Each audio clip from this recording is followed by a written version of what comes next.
Hello everyone, it's me Josephine Sneha. Hope you're all doing well. இந்த வீடியோல நம்ம The Thought Fox அப்படின்ற poem written by Ted Hughes அதை தான் பார்க்க போறோம். இந்த poem வந்து PGTRB updated syllabusல தான் இருக்கு. It is a very small poem. 6 stanza தான் இருக்கு. Each stanza has only 4 lines. Simple yet thought-provoking poem. Without any delay, let's begin.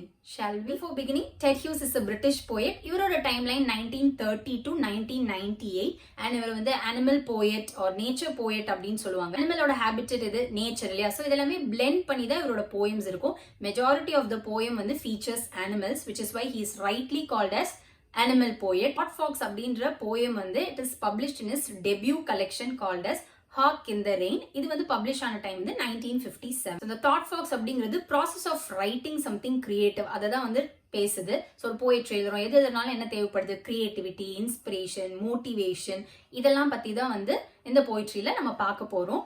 With that, let's begin.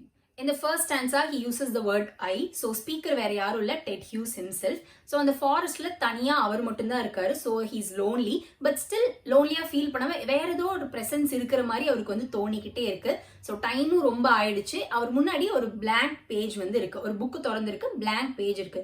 Which means அவருக்கு ரைட்டர்ஸ் பிளாக் இருக்குன்னு அர்த்தம். Writers பிளாக்னா வந்து எழுதணும்னு தோணும், அவங்களுக்கான டக்குன்னு வந்து எதுவுமே தோணாது, எழுத முடியாது. Something is blocked in the creative process, அதுதான் ரைட்டர்ஸ் பிளாக்னு சொல்லுவோம். ஸோ செகண்ட் ஸ்டான்ஸ்ல சொன்ன மாதிரி ஒரு ஃபாரஸ்ட் நடுவில் ஒரு இடத்துல இருக்காரு. Imagine it is a cabin. So என்ன பண்றாரு, அவர் போய் ஜன்னல் வழியா எட்டி பாக்குறாரு. பாக்குறப்ப வந்து அங்க ஒரு ஸ்டார்ஸ் எதுவுமே இல்லை.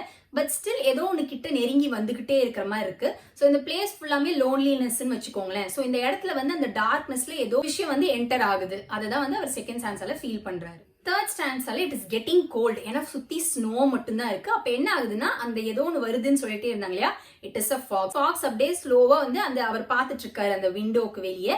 அங்க வந்து அப்படியே கொஞ்சம் கொஞ்சமா வந்துட்டே இருக்கு, ஏதோ ஒன்று தேடிக்கிட்டு வருது. ஸோ நோஸால வந்து அப்படியே ஸ்மெல் பண்ணிக்கிட்டே வருது. ட்விக்ஸ், லீவ்ஸ் எல்லாத்தையும் பாக்குது. இதை பண்ணிட்டே இருக்கப்ப நீங்க நல்லா நோட் பண்ணீங்கன்னா அனிமல்ஸ் எப்பவுமே ஒரு விஷயத்த ஸ்மெல் பண்ணிட்டே இருக்கப்ப அதோட 2 ஐஸ் ஏதோ சுத்தி சுத்தி பார்த்துக்கிட்டே இருக்கும், வேற ஏதாவது மூவ்மெண்ட் இருக்கா. என்ன பண்ணுது, ரிப்பீட்டடா ஸ்மெல் பண்ணிட்டே போகுது. அட் த சேம் டைம் சுத்தி சுத்தி அதோட 2 ஐஸ்ல ஏதாவது மூவ்மெண்ட் இருக்கா, கேப்சர் பண்ண முடியுமான்னு பார்த்துட்டே ஸ்டான்ஸ்ல அந்த ஃபாக்ஸ் என்ன பண்ணுது, இப்படியே ஸ்மெல் பண்ணிட்டே போறனால என்ன ஆகுதுன்னா அதோட அந்த பா பிரிண்ட்ஸ் இருக்கு இல்லையா, அது அந்த ஸ்னோல கிளியரா வந்து தெரியுது. இதே பண்ணிட்டே போக போக பிட்வீன் ட்ரீஸ், ட்ரீ நடுவில் வருது, அது எல்லாத்தையும் தாண்டி என்ன பண்ணுது, அது பாட்டுக்கு அது வேலையை கண்டினியூ பண்ணிட்டு அது பாட்டுக்கு போய்கிட்டே இருக்கு. ஃபிஃப்த் ஸ்டான்ஸ்ல இவ்வளோ விஷயம் நடந்தாலுமே என்ன பண்ணுது, அது அதோட ஐ மூவ்மெண்ட்ஸ் மட்டும் மாத்திக்கவே இல்லை. சுத்தி சுத்தி அது பார்த்துட்டே இருக்கு, கான்சென்ட்ரேட் பண்ணி பாக்குது. அதோட ஐஸ் வந்து கிரீனிஷ் கலர்ல இருக்கு. பிரில்லியண்டா கான்சென்ட்ரேட் பண்ணிட்டு அதோட பிசினஸ் பார்த்துட்டு அது போயிட்டே இருக்கு. Sixth stanza the last stanza, the fox is taking a leap now. அது போயிட்டே இருக்கு இல்லையா, இப்போ லீப் பண்ணுது. லீப் பண்ணா ஸ்னோல தானே லேண்ட் ஆகணும். This is where it gets interesting. First stanza என்ன சொன்னோம், I imagine. அப்போ everything is happening in his mind அப்படிதானே. So instead of landing in the snow, it jumps in his mind. அங்க land ஆயிடுச்சு அப்படின்னு. ஒன்ஸ் அகெயின் என்ன பண்றாரு, அவர் பாக்குறாரு, இன்னுமே ஸ்டாரும் இல்ல, டைம் போய்கிட்டே தான் இருக்கு. சோ வந்து உட்கார்றாரு. ஃபர்ஸ்ட் ஆன்சர்ல பார்த்தோம் இல்லையா, சோ ஒரு புக் ஓபன் பண்ணி வச்சிருக்காரு. It's an empty page. Now the page is printed. So do you understand the connection? The sixth stanza is my favorite because நல்லா இருக்கு அதை படிக்கிறப்பவே. It completely shows that அப்படிங்கிறது not just literal sense but a metaphorical way. So அந்த creative process தான். ஒரு போயிட் வந்து writers பிளாக்னால இருக்காரு, அவருக்கு எதுவுமே தோணலை, எதுவுமே எழுத முடியல, blank பேஜா இருக்கு. ஆல் ஆஃப் அ சடன் அந்த இன்ஸ்பிரேஷன் வருது. ஸோ இந்த இடத்துல ஃபாக்ஸ் வச்சு அவர் டெபிக்ட் பண்றாரு. But when the inspiration is coming, என்ன ஆகுது, அவர் அதை பாக்குறாரு, அது எல்லாத்தையுமே நோட் பண்றாரு.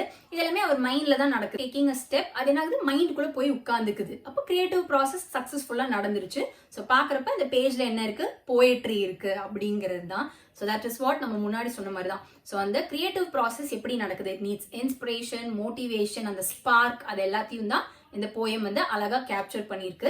So instead of telling it in a theoretical way, அவர் வந்து அழகா வந்து அனிமலையும் நேச்சரையும் பிளெண்ட் பண்ணி நமக்கு சிம்பிளிஃபைடா சொல்றாரு. பட் இங்கிலீஷ் லிட்டரேச்சர் எடுத்திருக்கோம், நம்ம நிறைய கிரியேட்டிவ் இதுல வந்து ரைட்டிங்ல இன்வால்வ்டா இருப்போம். So this is how it happens, right? So very relatable. Hope you like this poem because I loved reading it and I also love making this video because it feels so happy to talk about this creative process. We'll meet in the next video. Until that, stay safe and make healthy choices.